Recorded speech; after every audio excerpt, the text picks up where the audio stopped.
Salma cannot let her sons Afroz and Wasim out of her sight.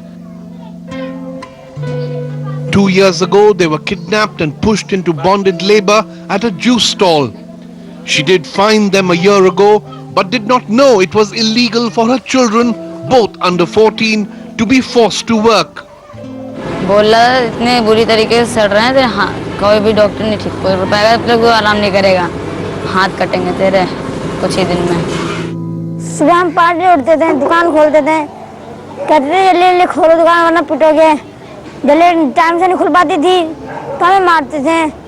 और जब वो क्या कहते हैं, जब मौसमी में ना तोड़ो तो नींद आई थी तो डंडों से मारते थे।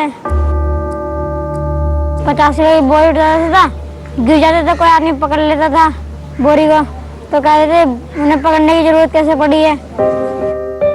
जो जूसा को चलने वाला होता मौसमी उससे मारते थे। बोलते थे तुम अगर भाग गए कहीं तो तुम्हारी मम्मी को तो भाई बहन को किडनैप करके जिंदगी भर काम करवाएंगे। Salma is still coming to terms with the trauma her children had to endure. 5 बजे जाते थे, कभी 12 बजे छोड़ती थी, कभी 11:30 बजे छोड़ती थी, घर भी नहीं आने देती थी, वहीं पे रहने देती थी।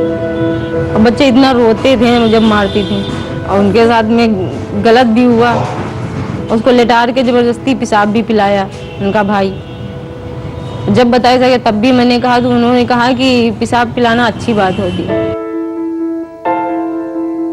सुबह सुबह अकेले रहती थी, मेरा दिल करता है ना मार के भाग जाऊं यहाँ से।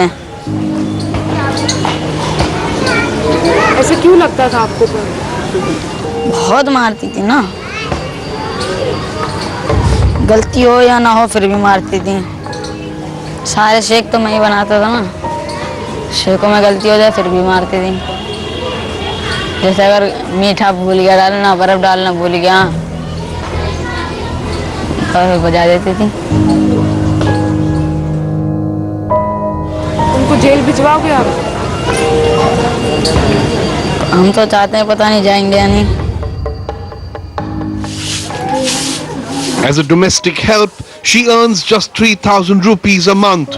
Abandoned by her husband, she has 4 children to feed, but has made up her mind that her kids should learn to read and write and not work.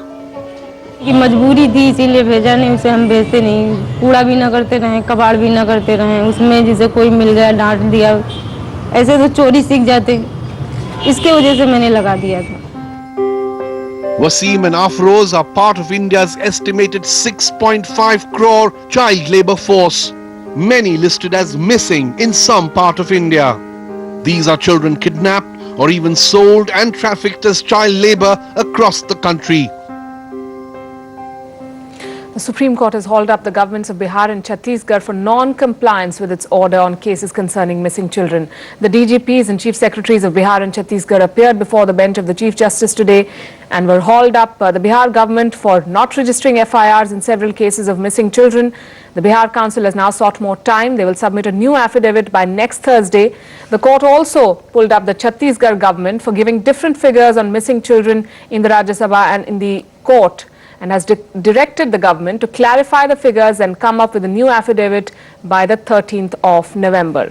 And that brings us to our first talking point tonight. Why are India's children missing? Joining us in the studio this evening, Bhuvan Ribhu is a lawyer and activist associated with the Bachpan Bachao Andolan. Also with us, Samod Kant, General Secretary of Prayas and a former DGP. I'm going to come to you first, Mr. Kant. Because you were a policeman and now you're associated with missing children. Why are missing children such a low priority for the police and state governments in India? Perhaps I got associated with this problem 26 years back when I started Prayas. Actually, Prayas has a very long history, as you know, it operates across the country. And then the whole organization started when we found in Delhi that we had about 40-50 missing children who were recovered and there was no place to keep. And that is why precisely I started this organization along with Delhi Police.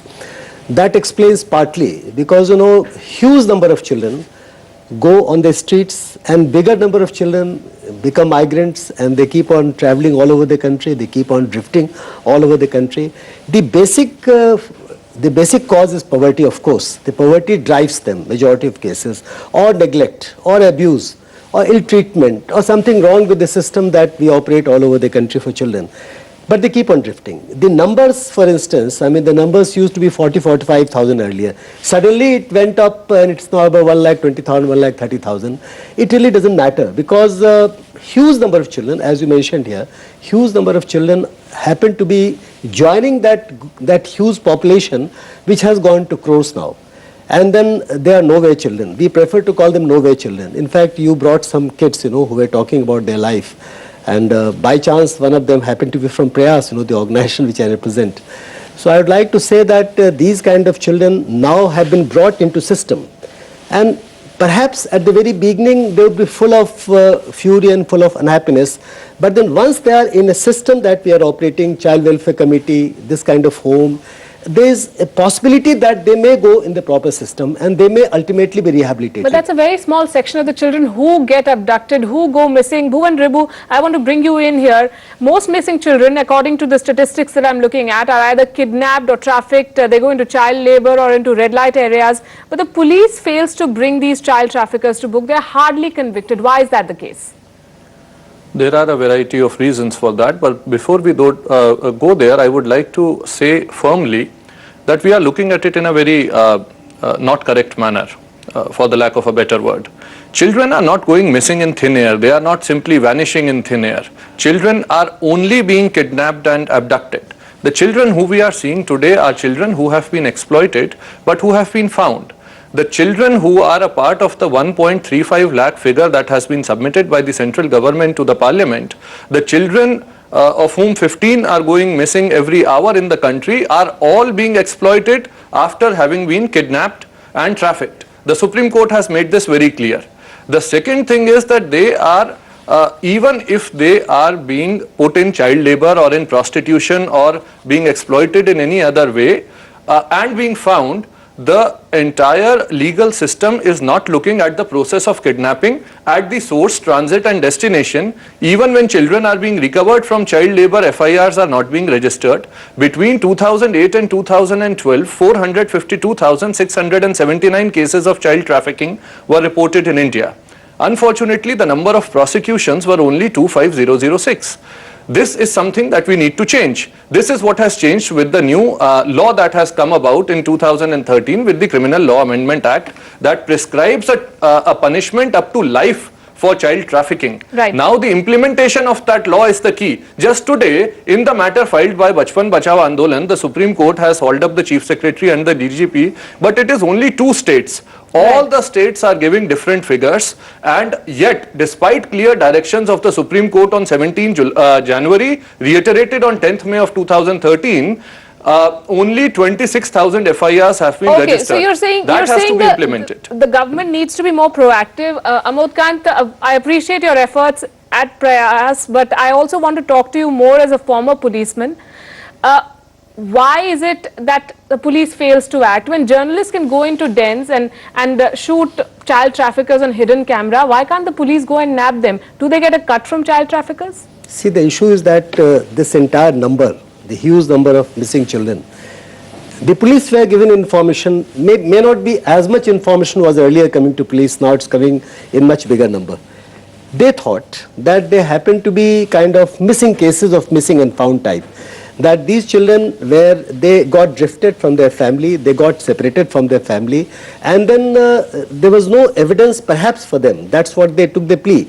There was no evidence and there was no complaint that some of these children or some children have been actually kidnapped.